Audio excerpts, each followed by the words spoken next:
আসসালামু আলাইকুম ভিউয়ার্স।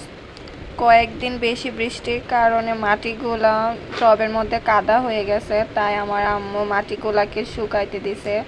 মাটিগুলা শুকানোর পর আমরা গাছের জন্য উপযোগী মাটি বানিয়ে নেব। এজন্য আম্মু গোবর মাটি নিয়ে নিয়েছে, তারপর বিভিন্ন ধরনের সার নিয়েছে, বাজার থেকে কিনা সার, নিমের খৈল নিয়েছে, ছাই নিয়েছে এবং বাজারের কিনা খৈল নিয়ে নিছে।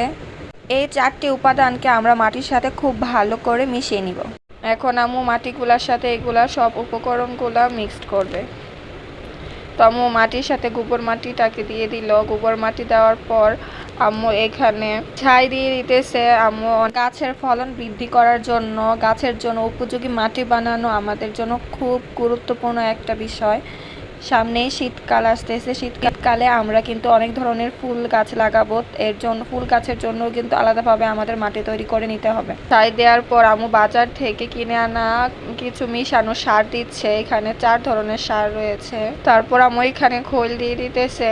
ও আরেকটি গুরুত্বপূর্ণ কথা, গাছ বড় হলেই কিন্তু বিভিন্ন ধরনের পোকামাকড় আক্রমণ করে। পোকামাকড় আক্রমণের হাত থেকে গাছকে বাঁচানোর জন্য মাটির মধ্যে কিন্তু আগে থেকেই পোকা মারার ওষুধ দিয়ে দিতে হবে। তারপর আম্মু এখানে নিমের খোল দিয়ে দিতেছে। শেষ, সব উপকরণ আমাদের দেওয়া শেষ। এখন আম্মু এগুলোকে ভালোভাবে মিক্সড করবে।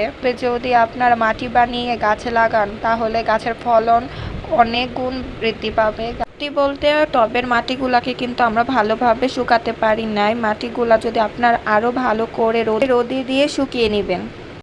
মাটিগুলাকে কিন্তু মেশানো শেষ হয়ে গেছে। এখন আমরা যে যে টবের মধ্যে গাছ লাগাবো ওই টবগুলাতে মাটিগুলা নিয়ে নিতেছি। এখানে আম্মু বড় 2টা টবে কচু লাগানোর জন্য মাটি নিয়েছে। দেখতেই পাচ্ছেন টবের মধ্যে আম্মু কচুগুলাকে লাগিয়ে দিচ্ছে। এই কচুগুলা কিন্তু আম্মু নানু বাড়ি থেকে নিয়ে আসছিল। আম্মু কিন্তু 2টা টবের মধ্যে মোট 3টা কচু গাছ লাগিয়েছে এবং ছোট্ট একটা টবের মধ্যে আমরা নয়নতারা ফুলের গাছটি লাগিয়ে নিয়েছি। এই সবগুলাই কিন্তু আম্মু নানু বাড়ি থেকে নিয়ে আসছিল এবং আম্মু নানু বাড়ি থেকে নিয়ে আসছিল। তো আম্মু আরেকটি টবের মধ্যে আবারও কচু গাছ লাগাচ্ছে। আমি বুঝতেছি না আমার আম্মু কেন এতগুলো কচু গাছ নিয়ে আসছে। আচ্ছা যাই হোক, কচু গাছ যেহেতু নিয়ে আসছে এখন তো লাগাতে হবেই। এই গাছগুলো লাগানোর পর যখন তাজা হয়ে উঠবে তখন আপনাদের সাথে কিন্তু আমি শেয়ার করব। গাছগুলো লাগানোর পর কিন্তু আমরা পানি দিয়ে দিতাম, কিন্তু আল্লাহর রহমতে আবারও বৃষ্টি আসা শুরু করছে, তাই আমরা আর পানি দেই নাই। তো আজকে এই পর্যন্তই। সবাই ভালো থাকবেন, সুস্থ থাকবেন। টাটা।